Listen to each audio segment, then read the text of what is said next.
Imagine every single person in a packed football stadium, 70,000 people, men, women, children. Now imagine them all gone, dead, in a single day. Now imagine that happening again tomorrow. And the day after that, and the day after that, every single day for 6 straight years. That's World War II. Between September 1st, 1939, and September 2nd, 1945, a span of 2,194 days, approximately 85 million human beings died. Not over centuries, not across millennia. In 6 years, 85 million. That's more than the entire current population of Germany. More people than live in the United Kingdom. Imagine every person in California, Texas, and Florida just gone. This isn't about battles or strategies or political ideology.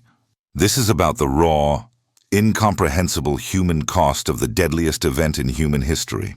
These are the numbers that should haunt us. The statistics that represent millions of mothers, fathers, children, and dreams erased. This is World War II in numbers. And the numbers are absolutely horrifying. Not all nations suffered equally, not even close.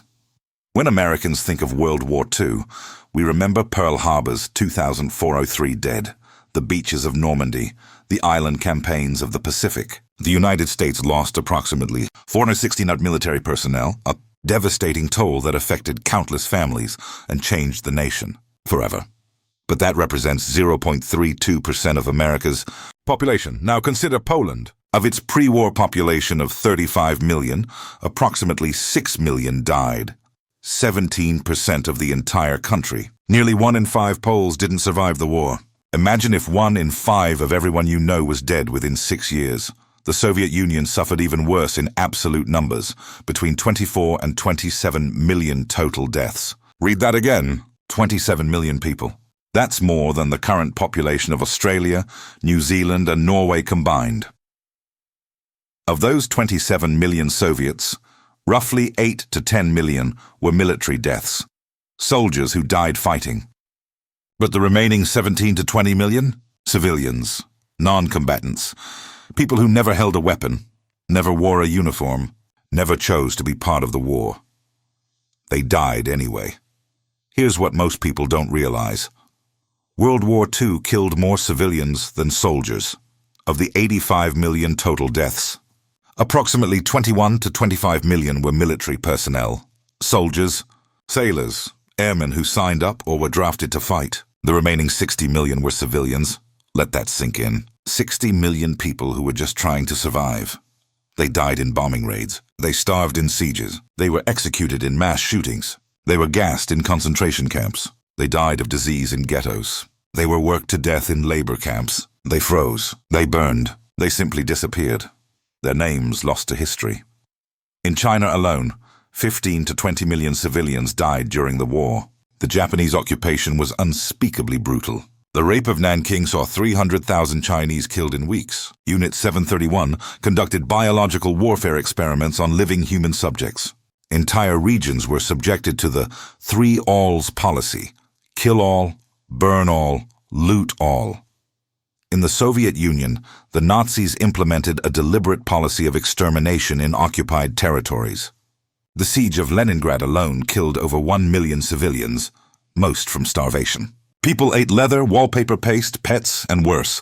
Mothers watched their children waste away, unable to help. In Yugoslavia, ethnic violence between different groups killed 1 million civilians.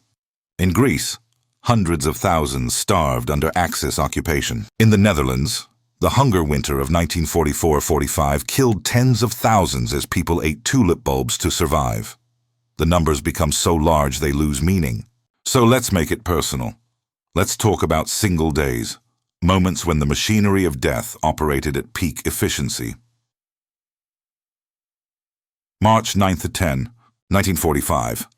The firebombing of Tokyo.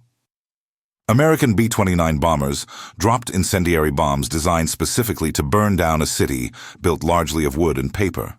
The fires created a conflagration so intense it generated hurricane-force winds that sucked oxygen from the air. Over 100,000 civilians died in a single night. Most burned to death. Some suffocated. Some boiled alive when they jumped into canals and rivers seeking refuge. The water itself was heating up. The next morning, American pilots flying overhead reported the smell of burning human flesh was so strong they could smell it inside their sealed aircraft at altitude.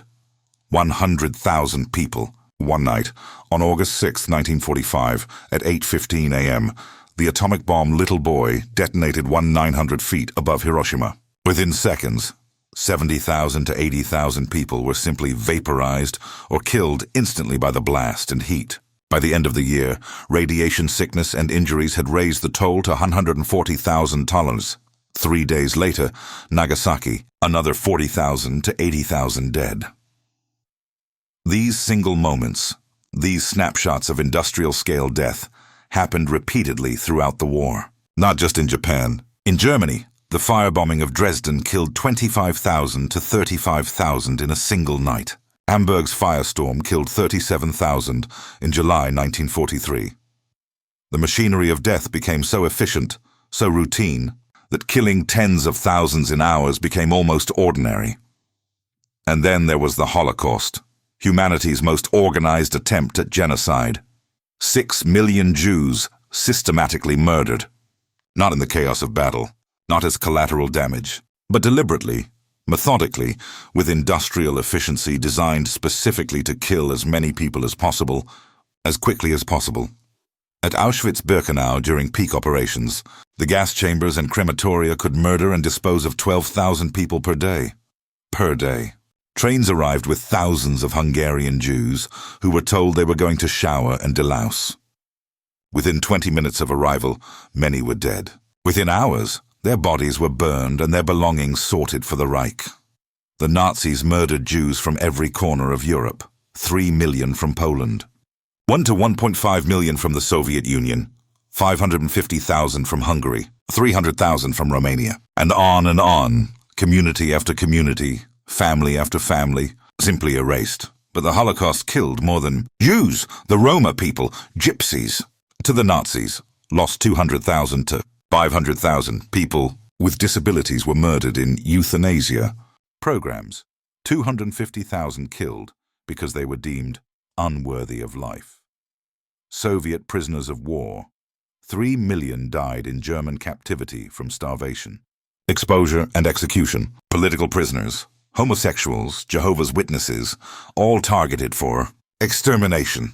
The total number of Holocaust victims approaches 11 to 12 million human beings, murdered in what was essentially a factory process of death. Let's do some terrible math. World War II lasted 2,194 days. If we use the mid-range estimate of 80 million deaths, that's approximately 36 in 500 deaths per day. Every day. For 6 years, that's 1,120 deaths per hour. That's 25 deaths per minute. One person every 2.4 seconds. While you've been reading this, a script, about 5 minutes, over 7,500 people would have died at the average W2 death rate. But the dying wasn't evenly distributed. There were days of relative calm and days of absolute catastrophe. There were front lines where death came constantly and rear areas of relative safety. The point is scale. The mind simply cannot process these numbers. They become abstractions, statistics. But each number had a name, a face, a family that loved them, dreams that died with them. But even these horrifying numbers don't tell the complete story. The 85 million figure typically ends on September 2nd, 1945, VJ Day, when Japan formally surrendered. But the dying didn't stop. Millions of displaced persons, refugees, survivors of camps, people fleeing ethnic cleansing, died in the months and years after the war ended. Continued starvation killed millions more in 1945 and 1946. Disease outbreaks swept through devastated populations. Some historians estimate that war-related deaths continued through 1950, potentially adding 10 million or more to the toll. And then there are deaths that can never be counted.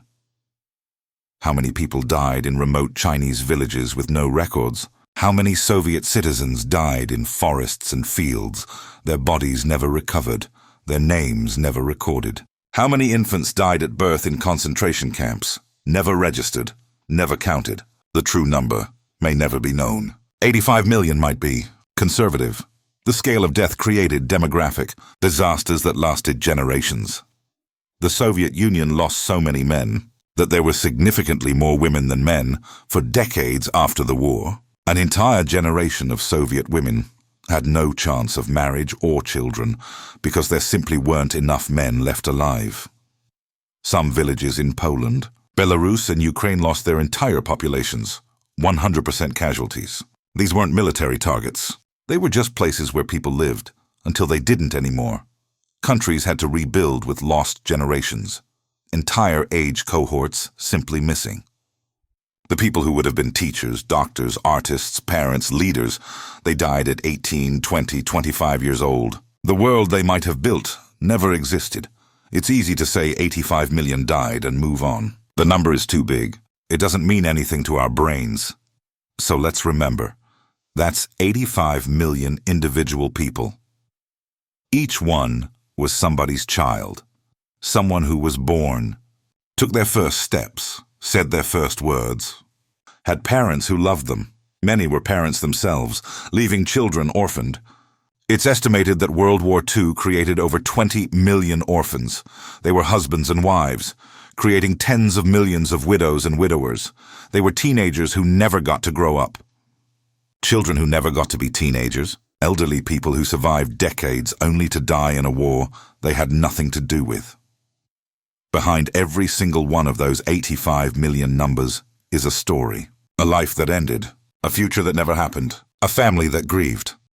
And in many cases, too many cases, there was no time for grief. No body to bury, no grave to visit, just absence. We must remember these numbers not to glorify war, not to argue about which nations suffered more, not to assign blame or score political points.